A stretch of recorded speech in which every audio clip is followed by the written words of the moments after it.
अस्सलाम वालेकुम। सो today's video is about double wing eyeliner. ये विंग आईलाइनर हुडी डाइज के लिए भी बहुत अच्छा है क्योंकि ये अटेंशन को आपके जो हुड से डाइवर्ट करके आपकी लोअर लैश लाइन की तरफ ले जाएगा और ये बहुत ही इजी वे में मैंने आपको लगाना सिखाया है। आईलाइनर लगाना कोई मुश्किल काम नहीं है, अगर आप थोड़ी सी प्रैक्टिस करेंगे तो आपको बिल्कुल अच्छे से लगाना आ जाएगा। मैंने बेस वगैरह लगा दी थी, मैंने अपनी आईब्रोज भी बना ली हैं। आईलाइनर के लिए मैंने बहुत ही बारीक सा ब्रश यूज़ किया। ये मैंने किसी लोकल शॉप से 50 रुपये का लिया था और ये बहुत ही अच्छा काम करता है। आईलाइनर के लिए मैंने वाटर लाइनर यूज़ किया। अपने ब्रश को थोड़ा सा वेट करके आपने पानी कम लेना है और प्रोडक्ट ज़्यादा लेना है। आइज़ के बिल्कुल एंड पे एक बहुत ही बारीक सी लाइन मैंने ड्रॉ की है और उसके बाद उसे मैंने अपनी आईलैशेस से कनेक्ट कर दिया। आपने पहले बारीक लाइनर लगाना है और उसके बाद अगर आप दोबारा चाहें तो उसे मोटा कर सकते हैं। थोड़ी सी गलती भी हो जाए तो फिर उसे ठीक करना ईजी होता है अगर आपने बारीक लाइनर लगाया होगा।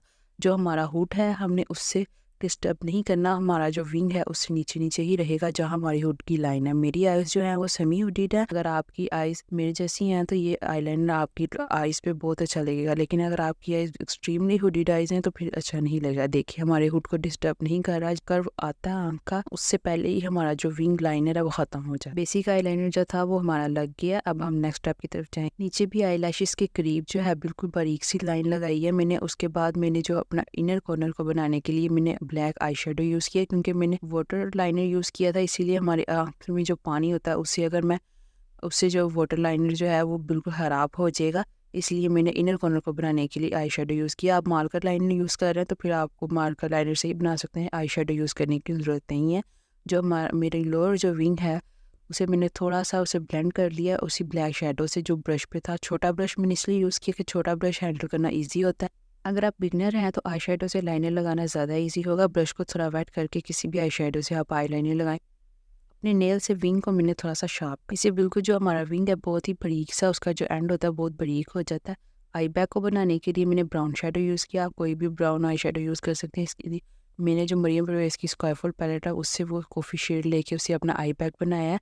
उसके बाद मैंने क्यू टिप से वाइट पाउडर, फेस पाउडर जो होता है उसे मैंने ब्राउन लाइन के नीचे भी लगा दिया, ब्राउन लाइन के ऊपर भी लगा दिया। जहाँ हम ब्राउन कलर लगाते हैं, डार्क कलर लगाते हैं, वो जगह थोड़ी दबी होती है और जहाँ हम लाइट कलर लगाते हैं वो उठ के आती है।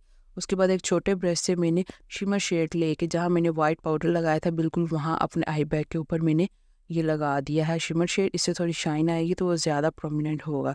इसी सेम आई शिमर शेड से मैंने अपनी ब्राउ बोन को भी हाईलाइट कर लिया। ये आई बैग वाला जो पार्ट है ये ऑप्शनल है, ये अगर आप नहीं भी करेंगे तो चलेगा। मेरी अपर लैश लाइन जो है वहाँ जो स्किन नज़र आ रही है वहाँ मैंने जेल आई लाइनर लगाया। ये मिस रोज का जेल आई लाइनर है, इससे ये बहुत मैटर करती है छोटी छोटी डिटेल्स आई मेकअप में, ओवरऑल सारे में। देखिए आप डिफरेंस, आपको पता चला कितना डिफरेंस हो रहा है। मस्कारा के लिए मैंने एसेंस कॉस्मेटिक का लैश प्रिंसेस मस्कारा यूज़ किया है। मस्कारा अच्छे से लगा के अगर आप फेक लैशेस लगा लें तो ज़्यादा प्यारा लगेगा, अगर आप नहीं भी लगाना चाहते तो इस तरह भी अच्छा ही लग रहा है। लैशेस भी मैंने लगा लिया। आईलाइनर लगाना कुछ मुश्किल नहीं है, बस थोड़ी सी आप प्रैक्टिस करेंगे तो आपको लगाना आ जाएगा। आईलाइनर के लिए मैंने चैनल पूरी प्लेलिस्ट है जिसमें मैंने डिफरेंट डिफरेंट आईलाइनर लगाए हैं। अगर आप इंटरेस्टेड हैं तो उसका लिंक मैंने डिस्क्रिप्शन में दिया है, आप जाके उसे चेक कर सकते। मिलते हैं अगली वीडियो में। अल्लाह हाफिज़।